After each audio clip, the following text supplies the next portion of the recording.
열왕기상 15장 9절부터 24절 말씀 함께 읽겠습니다.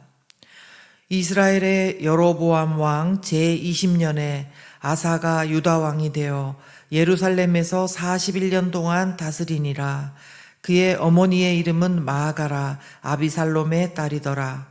아사가 그의 조상 다윗같이 여호와 보시기에 정직하게 행하여 남색하는 자를 그 땅에서 쫓아내고 그의 조상들이 지은 모든 우상을 없애고 또 그의 어머니 마아가가 혐오스러운 아세라상을 만들었으므로 태후의 위를 폐하고 그 우상을 찍어 기드론 시냇가에 불살랐으나 다만 산당은 없애지 아니하니라. 그러나 아사의 마음이 일평생 여호와 앞에 온전하였으며 그가 그의 아버지가 성별한 것과 자기가 성별한 것을 여호와의 성전에 받들어 드렸으니 곧 은과 금과 그릇들이더라. 아사와 이스라엘의 왕 바사 사이에 일생 동안 전쟁이 있으니라. 이스라엘의 왕 바사가 유다를 치러 올라와서 라마를 건축하여 사람을 유다 왕 아사와 왕래하지 못하게 하려 한지라. 아사가 여호와의 성전 곡간과 왕궁 곡간에 남은 은금을 모두 가져다가 그 신하의 손에 넘겨 다메섹에 거주하고 있는 아람의 왕 헤시온의 손자 다브림몬의 아들 베나다색에 보내며 이르되 나와 당신 사이에 약조가 있고 내 아버지와 당신의 아버지 사이에도 있었느니라. 내가 당신에게 은금 예물을 보냈으니 와서 이스라엘의 왕 바사와 세운 약조를 깨뜨려서 그가 나를 떠나게 하라 하매 벤하닷이 아사 왕의 말을 듣고 그의 군대 지휘관들을 보내 이스라엘 성읍들을 치되 이온과 단과 아벨 벤마아가와 긴네렛 온 땅과 납달리 온 땅을 쳤더니 바사가 듣고 라마를 건축하는 일을 중단하고 디르사에 거주하니라. 이에 아사 왕이 온 유다에 명령을 내려 한 사람도 모면하지 못하게 하여 바사가 라마를 건축하던 돌과 제목을 가져오게 하고 그것으로 베냐민의 게바와 미스바를 건축하였더라. 아사의 남은 사적과 모든 권세와 그가 행한 모든 일과 성읍을 건축한 일이 유다 왕 역대 지략에 기록되지 아니하였느냐. 그러나 그는 늙음하게 발에 병이 들었더라. 아사가 그의 조상들과 함께 자매 그의 조상들과 함께 그의 조상 다윗의 성읍에 장사되고 그의 아들 여호사밧이 대신하여 왕이 되니라. 아멘. 네. 10월 12일 목요일 아침에 또 우리에게 하나님께서 주신 말씀으로 함께 은혜 나누겠습니다. 오늘 본문에 나오는 왕은 남유다 왕 아사입니다. 후대의 선한 왕이라고 또 일컬어지는 왕입니다.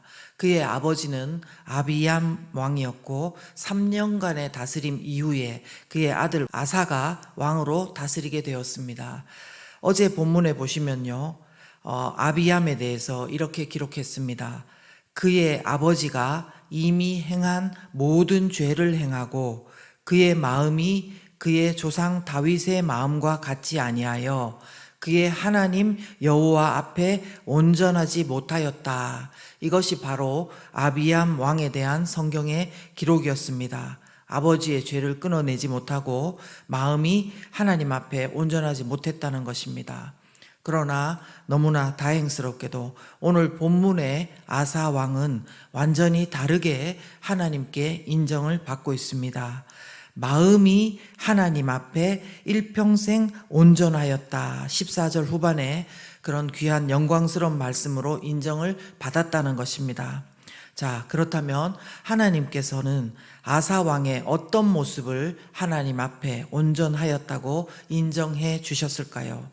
먼저 11절을 함께 보겠습니다. 11절에 보시면요. 아사가 그의 조상 다윗같이 여호와 보시기에 정직하게 행하여 라고 하고 있습니다. 정직하게 행하여. 우리는 정직이라고 하면 단순히 거짓말을 하지 않는 거다 이렇게 생각하기 쉬운데요. 성경에 나오는 오늘 정직 이 말씀의 의미는요.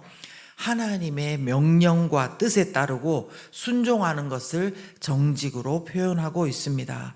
그래서 이어지는 12절에서 13절 그 뒤에 내용들을 살펴보시면요.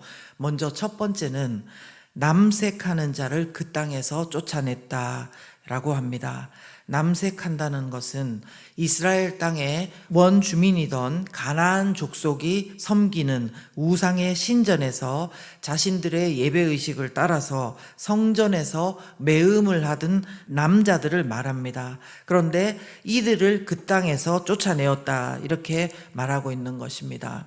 이 사실을 우리 이 성경의 이 말씀을 보면서 이런 신전 창기들이 이 당시까지도 존재하고 있었다는 것을 우리에게 또 알려주고 있습니다. 그리고 아사 왕은 또 어떻게 했냐면 남색하는 자를 그 땅에서 쫓아냈을 뿐만 아니라 두 번째는 그의 조상들이 지은 모든 우상들을 없앴다라고 합니다. 이 아사왕 위에는 아비암이었고 그 위에 르호보암이고 솔로몬이고 다윗이고 그랬습니다. 그런데 우리는 여기에서 솔로몬을 기억하지 않을 수가 없습니다. 안타깝게도 솔로몬은 하나님께 지혜를 선물로 받았지만 그 지혜로 하나님께 또 영광을 돌린 부분도 있지만 수많은 정략 결혼으로 인해서 이방 여인들을 아내로 맞아들였고 거기에 함께 들어온 온갖 우상들이 있었습니다. 이로 인해서 온 나라 안에 우상들이 퍼졌고 오늘 본문에도 나오는 아사의 어머니, 정확하게 말하면 아사의 할머니가 되겠죠. 그 마아가도 아세라상을 만들어서 섬기고 있었다는 것입니다. 이 사실을 또한 보면서 하나님께서 선물로 주신 지혜로 하나님의 그렇게 큰 은혜를 받은 남유다 백성 그리고 이스라엘 백성이었건만 이렇게 하나님을 영화롭게 하지 못하고 그 지혜와 은혜를 낭비하며 오히려 우상이 오히려 더 이 나라 가운데 들어오게 한 어리석은 그런 일들이 있었다는 것을 다시 우리에게 상기시켜 줍니다. 그러나 또한 이제 아사 왕은 하나님 앞에서 어떻게 했냐면 세 번째로 할머니가 섬기던 우상을 찍어서 불사르고 그 태우에 지기도 패했다는 것입니다. 그의 아버지 아비암은 성경 말씀에 의하면 아버지 르호보암의 죄된 모습을 끊어내지 못하고 그의 아버지가 이미 행한 모든 죄를 행하였지만 아사 왕은 할머니의 우상 숭배 단호하게 끊어냈다는 것입니다. 이 사실을 통해서 또한 우리에게도 조상 부모 때부터 그냥 답습되고 있는 하나님이 기뻐하시지 않는 일 혹시 없는지 돌아보면서 그런 일이 혹시나 있다면 우리가 계속 그것을 답습하고 살지 않기를 위해서 기도하고 예수 그리스도 이름으로 우리 가정에서 그런 일들이 온전하게 끊어질 수 있도록 기도해야 됨을 가르쳐주고 있습니다. 더 나아가서요, 네 번째로 15절에 보시면 성별한 것을 여호와 성전에 받들어 드리는 모습을 볼 수 있습니다. 15절에 의하면 그가 그의 아버지 아비암이 성별한 것과 자기가 성별한 것을 여호와의 성전에 받들어 드렸으니 곧 은과 금과 그릇들이더라는 것입니다.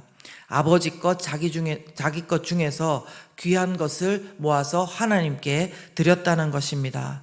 또한 이 사실을 통해서 우리의 일상 가운데 하나님께 성별하여 드리지 못하는 시간과 물질, 에너지 이런 것들이 얼마나 우리 가운데 우상들을 위해 오히려 낭비되고 있는지 우리가 돌아볼 필요가 있습니다.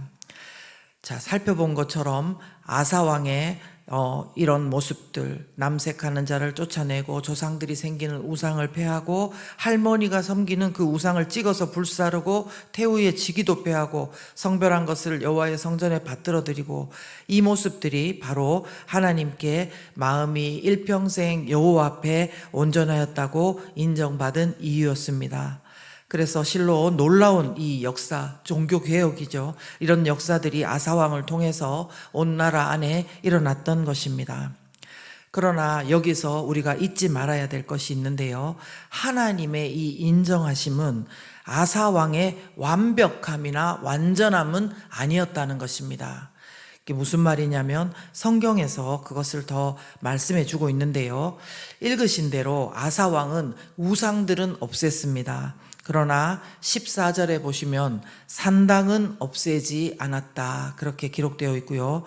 또한 북이스라엘의 바사 왕이 전쟁을 걸어왔는데 거기에서는 하나님을 의지하지 않고 16절에서 19절에 보면 아버지 아비암이 조약을 맺고 있었던 아람 왕 벤 하닷에게 은과 금, 여호와의 성전 곡관과 왕궁에 남은 그 은금들을 모두 다 가져다 주면서 벤하닷 왕에게 북이스라엘 바사 왕을 물리쳐 달라고 했다는 것입니다. 그러니까 하나님이 아니라 돈을 주면서 바사 왕을 물리쳐 달라고 벤하닷에게 부탁했다는 것입니다. 이처럼 성경은 누구도 하나님 앞에 완전하다, 완벽하지 않다, 그것을 우리에게 말씀해 줍니다. 그래서 오늘도 우리에게는 너무나 하나님의 은혜가 필요합니다. 은혜는 받을 자격이 없는 자 가운데 주시는 것이 은혜라고 했습니다. 그래서 오늘도 우리는 하나님 앞에 은혜를 간절히 구해야 됩니다. 그러나 그 은혜만 구하고 살 수는 없습니다. 무슨 말이냐면 항상 부족하니까, 약하니까 그냥 좋게 봐달라고, 하나님 그냥 좋게 되게 해달라고, 이것이 아니라 우리 가운데 주신 귀한 생명, 우리 가운데 주신 귀한 예수 그리스도와 함께하는 이 귀한 부활의 생명, 이 생명을 가지고 우리도 이 땅 가운데 우리 가운데 기대하시고 하나님의 나라가 넓어지는 일, 하나님 나라가 더 완전해지고 온전해지는 그 일에 아름답게 쓰임받기를 우리가 구해야 되는 것입니다. 사실 우리 모습은요, 아사왕의 여호와 앞에 정직한 모습보다는 뒤에 인간적으로 돈을 들여가지고 부탁하는 그런 모습이라든가, 또 아니면 그 돈을 받고 바사왕하고 약속에서도 그 약속을 돈을 받고 깨트려버리고 오히려 공격하는 이 벤하닷, 이런 모습들이 우리의 이 속에서 나오는 그런 모습들하고는 더 닮아 있는 것임을 우리가 인정하지 않을 수 없습니다. 그렇기 때문에 우리는 오늘도 성령의 충만함을 구하면서 일평생 여호와 앞에 온전하고 정직하게 행하는 그런 사람이 되기를 하나님 앞에 사모하면서 기도했으면 좋겠습니다.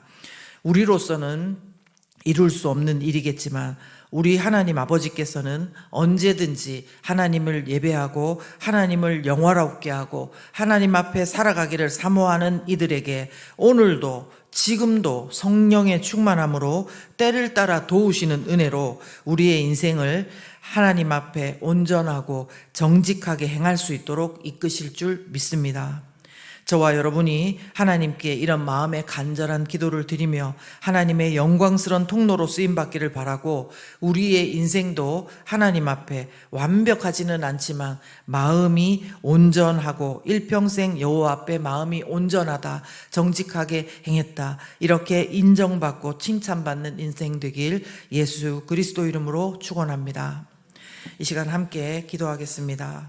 살아계신 하나님 아버지, 오늘도 우리 가운데 말씀 주셔서 감사합니다. 아사 왕에게 칭찬하셨던 그 모습, 우리 가운데 우상을 따라가고 또한 우리 가운데 여전히 답습되고 있는 우상의 세력들, 그런 것들 예수 그리스도 이름으로 제하고 온전하게 하나님 앞에 나아가기를 원합니다. 하나님, 또한 귀한 것들, 우리의 에너지, 물질, 시간들을 하나님께 성별하여 드릴 수 있는 우리가 될 수 있도록 도와주시옵소서.